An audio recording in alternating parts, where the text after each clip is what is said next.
नमस्कार दोस्तों, मैं डॉक्टर गणेश कुमार आपके अपने YouTube चैनल में एक बार वापस स्वागत करता हूं, वेलकम करता हूं। कोरोना के इस कहर बरपाते समय मैं आपसे खुशखबरी शेयर करना चाहता हूं। देश में कोरोना वायरस से बिगड़ते हालातों को देखते हुए DCGI यानी कि drug controller general of India ने गंभीर कोविड-19 मरीजों के लिए एक सहायता चिकित्सा के रूप में एक नई दवा का नाम है 2-डीऑक्सी ग्लूकोज के इमरजेंसी इस्तेमाल को मंजूरी दे दी है।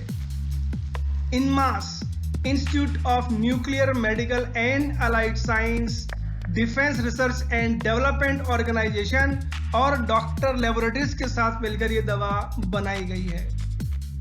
दवा के निर्माण से लेकर मानव शरीर में प्रयोग के लिए दवा को विभिन्न चरणों में गुजरना पड़ता है, जिन्हें क्लिनिकल ट्रायल्स कहते हैं, और इन दवाओं का क्लिनिकल ट्रायल हो चुका है।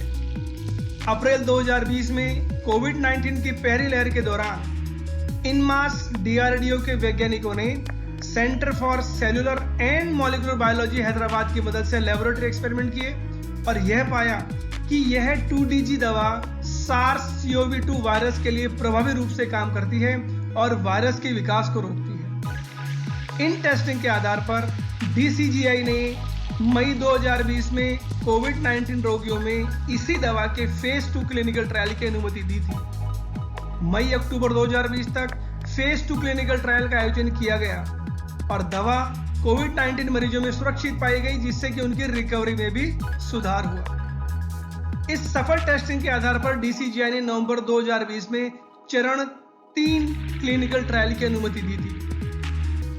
2DG दवा के क्लिनिकल ट्रायल्स सफल साबित हुए हैं। जानकारी के मुताबिक जिन मरीजों में इस दवा का ट्रायल किया गया उनमें तेजी से रिकवरी देखी गई, साथ ही मरीजों की ऑक्सीजन पर निर्भरता भी कम हो गई है। यह भी दावा है कि दवा के इस्तेमाल से मरीजों की कोरोना रिपोर्ट बाकी मरीजों की तुलना में जल्दी नेगेटिव हो रही है, यानी कि वो जल्दी ठीक भी हो रहे हैं।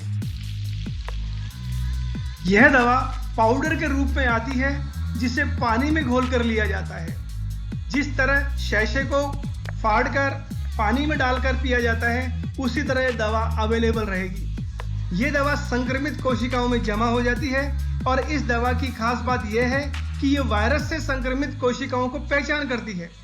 यह दवा वायरस संक्रमित कोशिकाओं में इकट्ठी हो जाती है और वायरस के निर्माण और ऊर्जा उत्पादन को रोकती है, जिससे वायरस की डेथ हो जाती है। नतीजों में यह बात सामने आई है कि इस दवा को लेने वाले मरीजों की रिपोर्ट RT-PCR टेस्ट में नेगेटिव आई है। ऐसे में महामारी की दूसरी लहर से जूझते भारत के लोगों के लिए यह दवाई काफी फायदेमंद साबित हो सकती है। दवा के क्लिनिकल नतीजों की माने तो यह दवा अस्पताल में भर्ती होने वाले मरीजों को जल्दी ठीक होने में मदद करती है। इसके साथ ही इससे मरीजों की ऑक्सीजन की जरूरत को भी कम करती है। जिन लोगों को 2DG दवा दी गई उनमें से 42%, 42% मरीजों की ऑक्सीजन की निर्भरता तीसरे दिन ही खत्म हो गई। एक अच्छी बात यह भी रही कि यही ट्रेंड 65 साल से ऊपर के बुजुर्गों में भी देखा गया, जहां एक और मरीज ऑक्सीजन की कमी से जूझ रहे हैं और अस्पताल की जरूरत की। ऐसे में यह दवा कई जानें बचा सकती है। इस दवा की मदद से वर्तमान में कोरोना ट्रीटमेंट लगने वाले समय को कम कर मरीजों को जल्दी ही अस्पताल से छुट्टी मिल सकेगी। बाकी जानकारी के लिए जैसे ही अपडेट्स होंगे आपके पास पहुंचा दिए जाएंगे, लेकिन उसके लिए आपको बेल आइकन प्रेस करना पड़ेगा ताकि जैसे ही वीडियो रिलीज हो आपके पास इंफॉर्मेशन पहुंच सके। उम्मीद है आपको जानकारी पसंद आएगी। इसी तरह की जानकारी आपसे हम साझा करते रहेंगे। प्लीज सब्सक्राइब द चैनल और आप शेयर और कमेंट करना ना भूलें ताकि जानकारी ज्यादा से ज्यादा लोगों के पास पहुंच सके। धन्यवाद।